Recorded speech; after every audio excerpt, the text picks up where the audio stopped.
en el que ocurre esto, ¿no?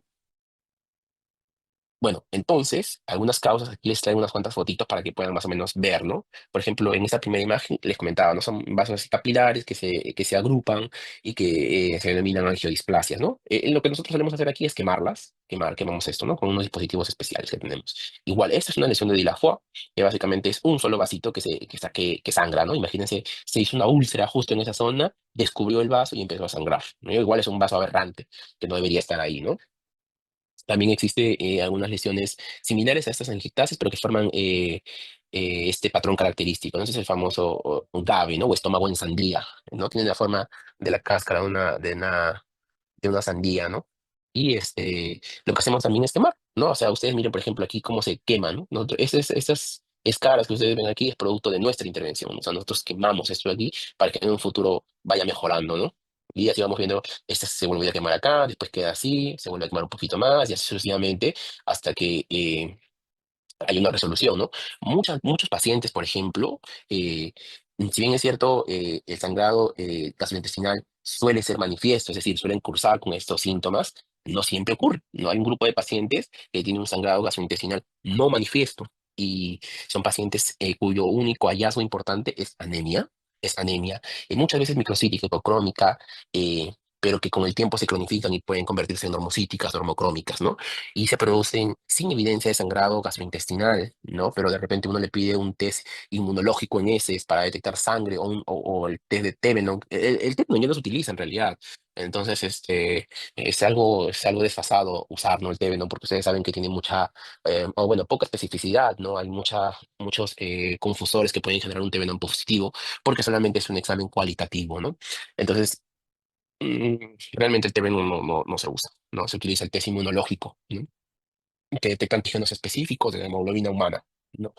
Eh, y bueno, si tenemos un test inmunológico positivo, el siguiente paso es hacer estudios endoscópicos, porque eso quiere decir que el paciente está sangrando, no de alguna parte, y que no lo estamos viendo, pero está sangrando. Y es la causa de muchas veces de anemia. Y precisamente estas lesiones vasculares, eh, o incluso, por ejemplo, el ilafón, ¿no? El ilafón suele cursar con anemia aguda, ¿no? Y sangrado agudo también, ¿no? Las angiectasias o este famoso GAVI que les estoy comentando, sí son lesiones que suelen cursar con anemia, ¿no?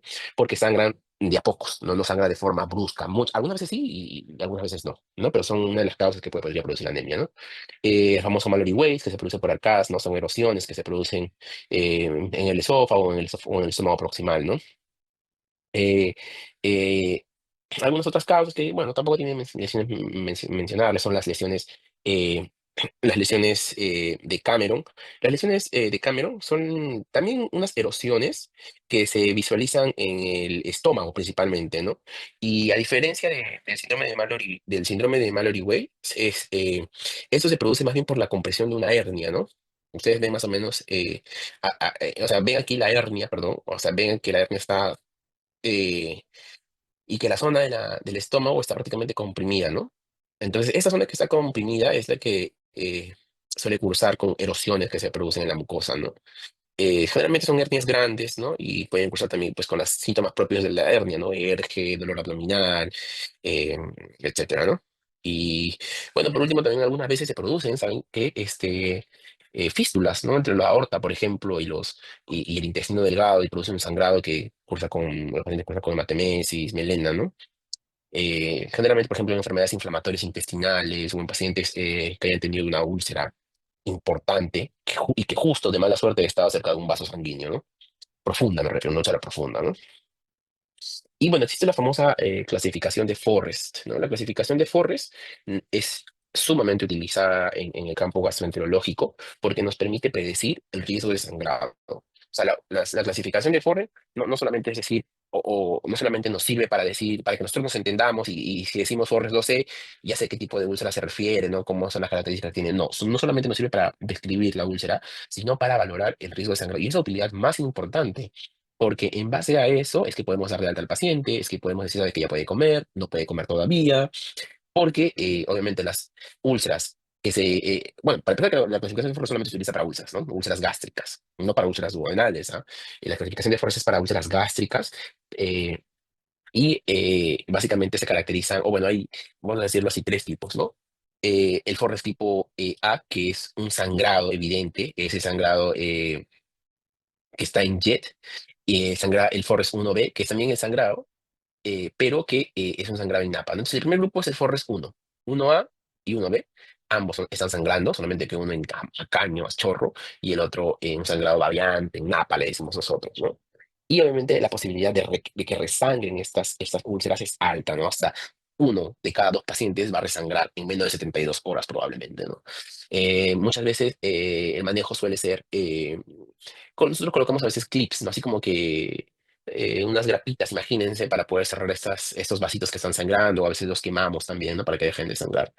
Eh, el siguiente grupo de úlceras son las úlceras Forres 2, ¿no? Que están catalogadas en Forres 2A, eh, 2B, cuando hay un coágulo que está ahí pegado a la úlcera, ¿no?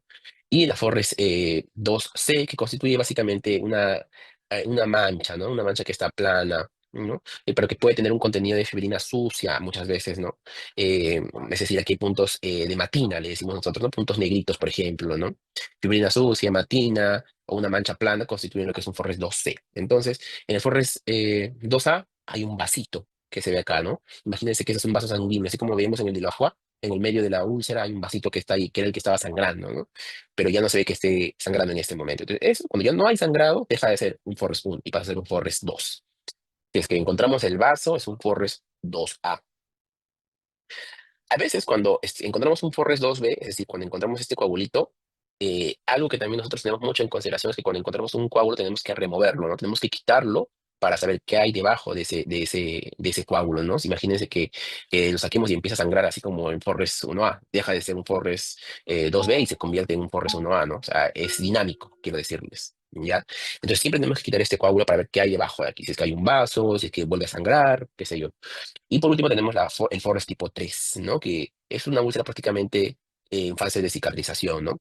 Que está totalmente cubierta con fibrina limpia, ¿no? Esa blanca, está totalmente blanquito y la probabilidad de que esto vuelva a resangrar es bastante poca, ¿no? No es muy probable. Por último, bueno, por último,